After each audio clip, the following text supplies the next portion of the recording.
Si tu veux comprendre comment surmonter tes pensées et tes émotions négatives, écoute cette histoire attentivement. Après ça, tu seras plus à même de gérer toute la négativité qui entre en toi et tu seras un être plus positif et plus apaisé dans ta vie. Il était une fois un homme qui vivait dans une ville animée. Il avait un bon travail, une belle maison et de nombreux amis. Mais il n'était pas heureux. Il se sentait inquiet et insatisfait de sa vie. Il voulait trouver la paix et le bonheur dans son esprit, mais il n'y arrivait pas. Un jour, il décida de tout laisser derrière lui et de partir dans la forêt pour devenir moine. Il donna ses biens, il se rasa la tête, et il porta dorénavant une simple robe. Il se rendit alors dans une forêt dense, en pleine montagne, à la recherche d'un endroit pour méditer. Et c'est là qu'il trouva une grotte dans la montagne pour s'installer et pour y vivre. Il passa les 25 années suivantes dans la solitude, pratiquant la méditation et la discipline de soi. Après avoir passé tant d'années dans la solitude, il sentit qu'il avait repris le contrôle sur son esprit et ses émotions. Il ne ressentait jamais de colère, d'envie, de luxure, de cupidité ou de peur. Il était calme et serein en permanence. Il croyait avoir atteint l'éveil, mais un jour, il ressentit l'envie soudaine de retourner en ville pour voir comment elle avait changé. Il pensait qu'il pourrait partager sa sagesse et sa compassion avec les gens y habitant, et c'est alors qu'il emballa ses quelques affaires et il commença son voyage. Il atteignit la ville après plusieurs jours de marche, et il fut émerveillé par la vue des grands bâtiments, des rues bondées et des véhicules bruyants. Il se sentit comme un étranger dans un pays étranger. Il marchait sur le trottoir en essayant d'éviter la foule, et en traversant la route, quelqu'un marcha accidentellement sur son pied. Le pied de cet homme était lourd et il écrasa ses orteils. La douleur était insupportable. Le sage perdit son sang-froid et il frappa l'homme au visage. Il cria « Es-tu aveugle? Ne vois-tu pas où tu marches ?» L'homme fut stupéfait et il tomba par terre. Il regarda le moine avec peur et confusion. Il était en état de choc. Dès que le moine réalisa ce qu'il avait fait, il fut également sonné.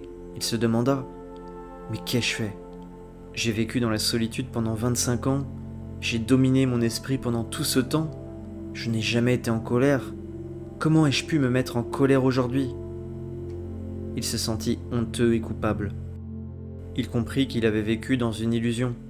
Il n'avait pas affronté de véritables défis ou de conflits dans la solitude. Sa patience n'avait pas été mise à l'épreuve. Au lieu de conquérir sa colère et ses autres émotions négatives, il les avait simplement refoulées. Ce jour-là, ce fut une révélation pour lui et il apprit énormément de choses sur lui-même. Le sage tomba alors aux pieds de l'homme qu'il avait frappé peu de temps auparavant et lui dit « S'il te plaît, pardonne-moi. Tu es mon maître aujourd'hui. Tu m'as enseigné une leçon précieuse. En évitant les défis, on ne peut pas les surmonter. Si on veut vraiment surmonter quelque chose, on doit vivre dans des conditions où on fait face à ces défis. J'ai passé 25 ans de ma vie dans un endroit qui n'a pas déclenché en moi de sentiments de colère, de désir charnel ou de cupidité. Je n'ai jamais ressenti ces émotions et je pensais les avoir surmontées. Mais ce n'est pas le cas malheureusement. Dorénavant, je rejoindrai la société et je vivrai avec les autres, car c'est là que je peux défier mon esprit, c'est là que je peux le challenger, et c'est à cet endroit que je peux apprendre à me connaître. Ensuite, le sage se prosterna et il toucha les pieds de l'homme, en signe de respect et en voulant demander pardon. Puis il partit, convaincu d'avoir appris une leçon de vie fondamentale aujourd'hui. Moralité de l'histoire: la véritable paix ne vient pas de l'évitement des défis de la vie, mais bien du fait de les affronter et d'embrasser la vie avec tous ses hauts et ses bas. Comme dans cette histoire, l'homme a vécu dans la solitude pendant 25 ans. Mais toutes ces années, il n'a pas dû affronter de situations ou de défis où la colère, les désirs et la cupidité auraient surgi dans son esprit. Mais dès qu'il est revenu parmi la société, il a découvert qu'il y avait encore de la colère en lui.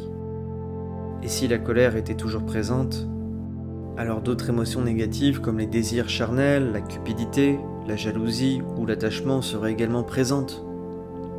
Il a compris que l'isolement de la société n'avait pas résolu ses problèmes émotifs, mais au contraire, le fait de vivre seul lui avait causé du tort, car il avait tout refoulé en lui. Finalement, ce n'avait pas été une bonne chose pour lui, cet isolement. Pour vraiment surmonter ses émotions, tout être humain doit vivre dans des situations où il pourrait les affronter, pour reprendre ensuite alors le contrôle sur elles. L'histoire de ce moine est un rappel que le contrôle de l'esprit ne nécessite pas une fuite de la vie mondaine, ou l'isolement avec les autres.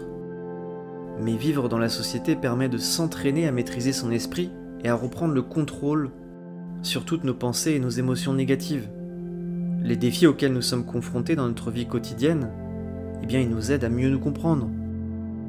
Il est courant de penser que seuls ceux qui renoncent au monde peuvent atteindre l'éveil, mais cette histoire nous montre que cette croyance pourrait ne pas être vraie. C'est un mythe. Ce n'est pas dans la solitude qu'on peut apprendre à se connaître et qu'on peut apprendre à savoir qui on est. Le véritable éveil spirituel, il ne consiste pas à échapper à ses émotions, mais tout simplement à les comprendre, à les affronter et finalement à les contrôler. Chaque jour et chaque défi que nous affrontons, c'est une opportunité d'apprendre, de pratiquer et de maintenir le contrôle de soi. Par conséquent, rappelez-vous toujours que la paix intérieure et le contrôle de l'esprit ne viennent pas de l'évitement des défis de la vie, mais de la capacité à les affronter avec compréhension, sagesse et conscience de soi. Et dans ce voyage, chaque jour et chaque défi sont un pas vers l'éveil. Merci de m'avoir écouté jusqu'au bout aujourd'hui. N'oubliez pas de liker et de vous abonner si cette histoire vous a plu. Surtout, prenez soin de vous et que la paix et l'amour soient dans votre cœur.